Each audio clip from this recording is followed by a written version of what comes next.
Pikipiki z'empaka eza Eastern Central Motocross Championships ez'omwaka guno zikomekerezeddwa ng'abavuzi bannayuganda beeriisizza enkuuli zino nga zitegekeddwa ku kisaawe ekya Victoria Racing Track e Garuga.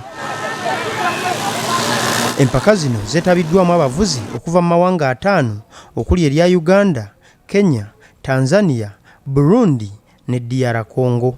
Hiti esooka nakoze bulungi mwezeeko yo ngudde okugulu ne kunuma naye nesembyeyo naye nkoze bulungi. Nebaza dadi wange okunsapootinga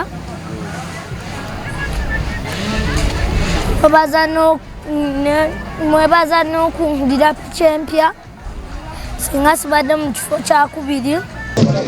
Egomba timu ya Mpunge esitukidde mbwannantamegwa bw'empaka naye bare Cup eno ng'ekubye kanoni mu kakodyo ak'okusimulagana penalty ku golo 3-1.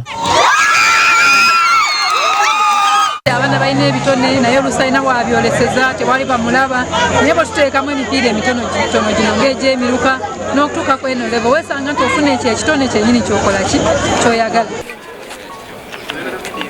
Ate Makindi ekibinja ky'abayizi 50 basiibuddwa okugenda e Mbale okukiikirira munisipaali y'e Makindi Ssaabagabo mu mpaka z'emisinde ezitegekeddwa e Mbale. Empaka zino zitegekebwa Ministry ey'ebyenjigiriza n'emizannyo buli mwaka wabula nga zo ziri ku mutendero gwa primary. Eno y'entandikwa okugenda nga Makindi Ssaabagabo Municipality. Tusaba byonna bitutambulire bulungi ate tudde nga tuli bawanguzi. Kugenda gye mulaga babawadde mukisa. You have been given an opportunity. Musobole okubeera nga mwongera okulabika. Mummwe mujja kuvaamu n'abalala. Nawe be muwulira ab'amaanyi bakipolitiki. Nzijukira kipolitiki yaddukirako Buddo Junior School.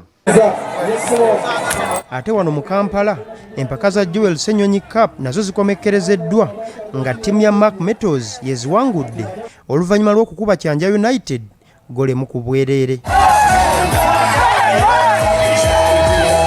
Omupiira guno ogujjumbiddwa abantu abangi guzanyiddwa ku kisaawe ekya Arab e Nakawa.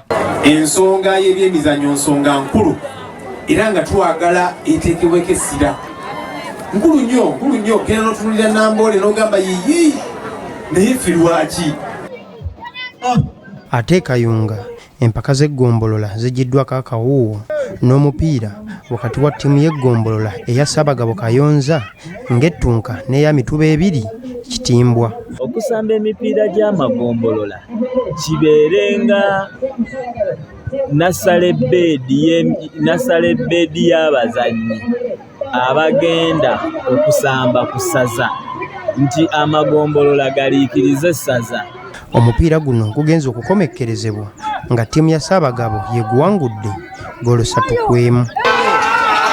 Ate ttiimu esoba mu 6 ze ziri mu kubbinkana okuwangula empaka eza Wandegeya Workers Football Tournament zino nga zeetabwamu abazannyi abakola emirimu egitali gimu e Wandegeya. Abaana bagamba okulemererwa tisinkola ki nyonoona mbalinze nina okutwala eyo ente musuubye nti yaki ya dream. Empaka ez'omwaka guno zisuubirwa okukomekkerezebwa nga 19 omwezi ogujja ng'omuwanguzi wakusitukira mu kikopo ne Sseddume w'ente.